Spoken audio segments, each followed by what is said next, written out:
สบายดีเนาะมื้อนี้จะพาพี่น้องมาตึกแฮหวยเนาะว่าสิได้หรือบ่ได้เนาะตึกแฮหวยมาคนเดียวเนาะบ่มีมือกล้องตามปกติเด้อ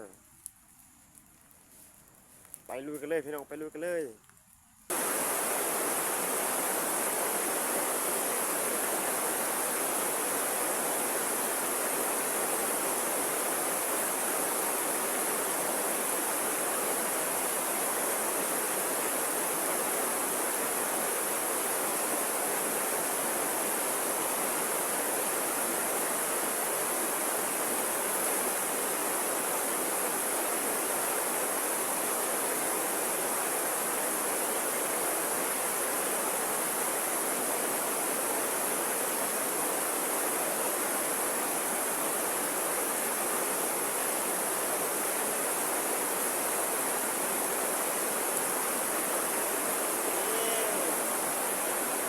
ได้แล้ว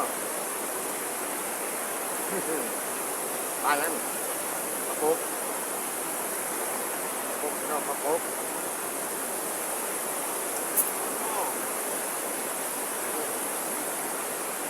อะไรเนาะว่า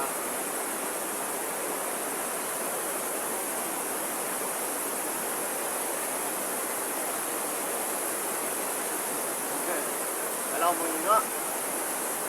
เอาไปอีกกันเนาะ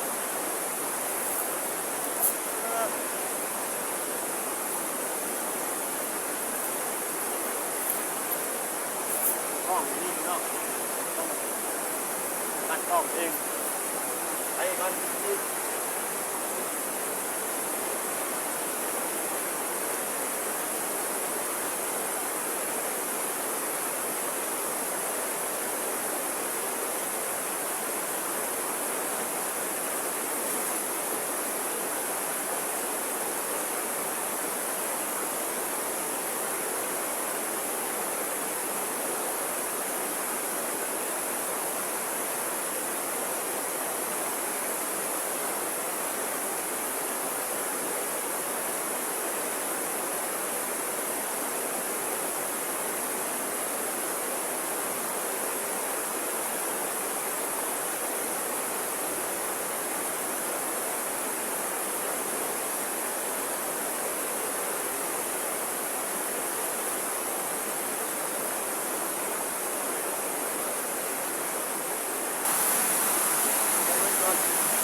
เอาได้เนาะ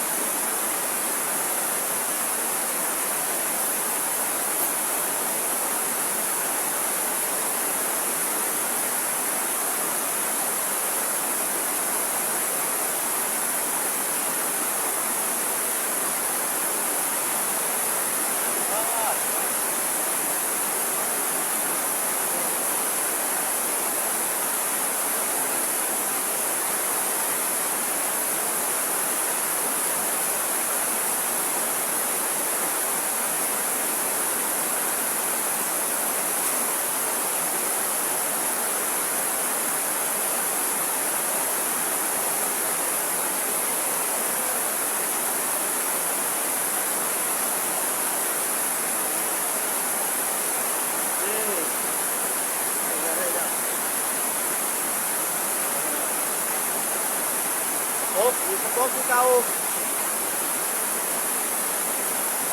พี่น้องเก็บก็ได้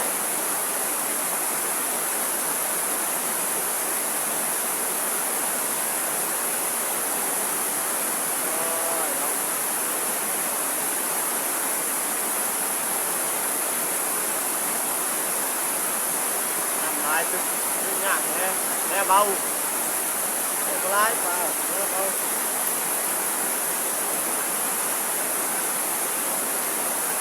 ไปเบิด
ย่างซะแล้วอันนี้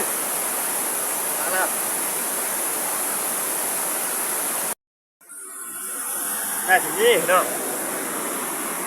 ได้เนาะต้น1 2 4 6 8ได้9โต้พี่น้อง